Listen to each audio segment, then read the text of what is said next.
Now, South Africa has about 17 million households, but almost 60% of them are in informal settlements.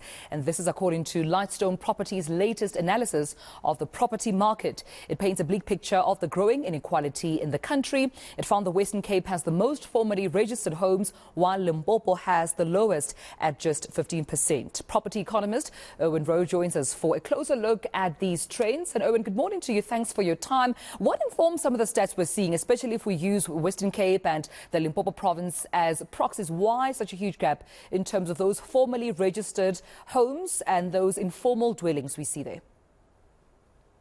Well, you know, the ratio between registered homes and informal homes, if you like, is a reflection of differences in wealth, of course. It's as simple as that. And also earning power, right? And that's an international phenomenon, not just South Africa. I mean, you can see it in Italy, you can see it in the UK, you can see it in the United States of America, and you go on and on and on and on, even in Russia. So the thing is that wealth is created over many generations, and that correlates very well with qualifications, but also what happened in history quite by chance, accident of history as it's called. For instance, let's take Cape Town. Cape Town wouldn't have been Cape Town if it wasn't for the fact that it had water. That was the secret of Cape Town. It had water at the time. Otherwise, it would have been Langebaan, the Langebaan, or not Langebaan, but that area up there. The same applies to Joburg. It's an accident of history that Joburg had gold. And that, of course, attracted people who are entrepreneurial, and from there, it's a natural growth path that Johannesburg followed.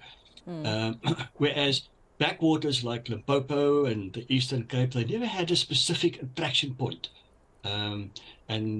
So what happens in a case like that, of course, is that the very poor then migrate towards the successful nodes like Joburg and Cape Town, and it becomes a self-reinforcing situation. It's a worldwide phenomenon, by the way, as we see Africans trying to move to Europe via the Mediterranean Sea.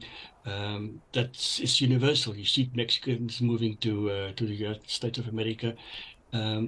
So that in turn then reinforces the population ratios. So you have then more middle-aged people in the successful nodes like Johannesburg and Cape Town, compared to the least successful. We have a surplus of youth, very young people, youth who will never find jobs.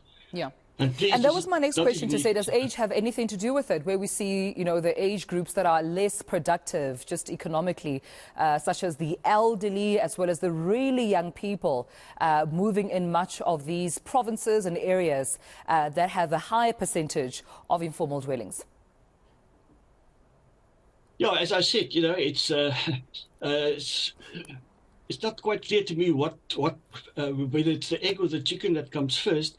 But you can imagine that where you have a situation where the province is very poor, then the more entrepreneurial people would move to Johannesburg or Cape Town, and what would be left would be the very young who can't fend for themselves, and of course, which then in the end creates problems, social problems.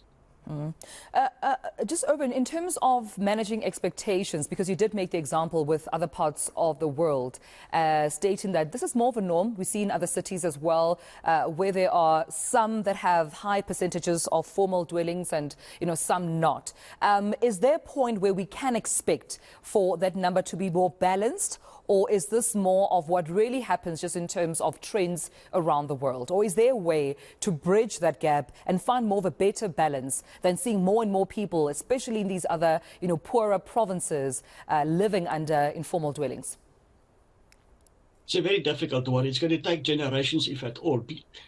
The mere fact that I'm stating that you have that problem in the Western world as well, and also the East, of course, means that, and these are developed countries I'm talking about, means that we're not going to solve the inequality problem whatsoever, right? It's just impractical to even contemplate it.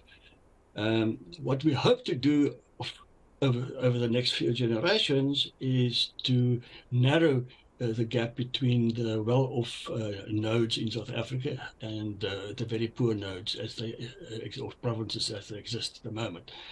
But that cannot happen unless the economy is booming, right? And of course, with the government's policy, we're not going to see a booming economy anytime soon. So I'm afraid we must prepare ourselves for the socio-economic and political fallout that this difference is creating. I must say, I'll quickly add that the very poor don't have the expectations of the not so poor people. So politically, they are not very dangerous. They're not going to enter into a revolution, say, because they don't have expectations. The most dangerous thing that the government can do is to create expectations that they cannot fulfill. So then we start talking about the urbanized people in South Africa. They have had expectations, or they still have expectations, and these expectations must be, from a political point of view, must be fulfilled.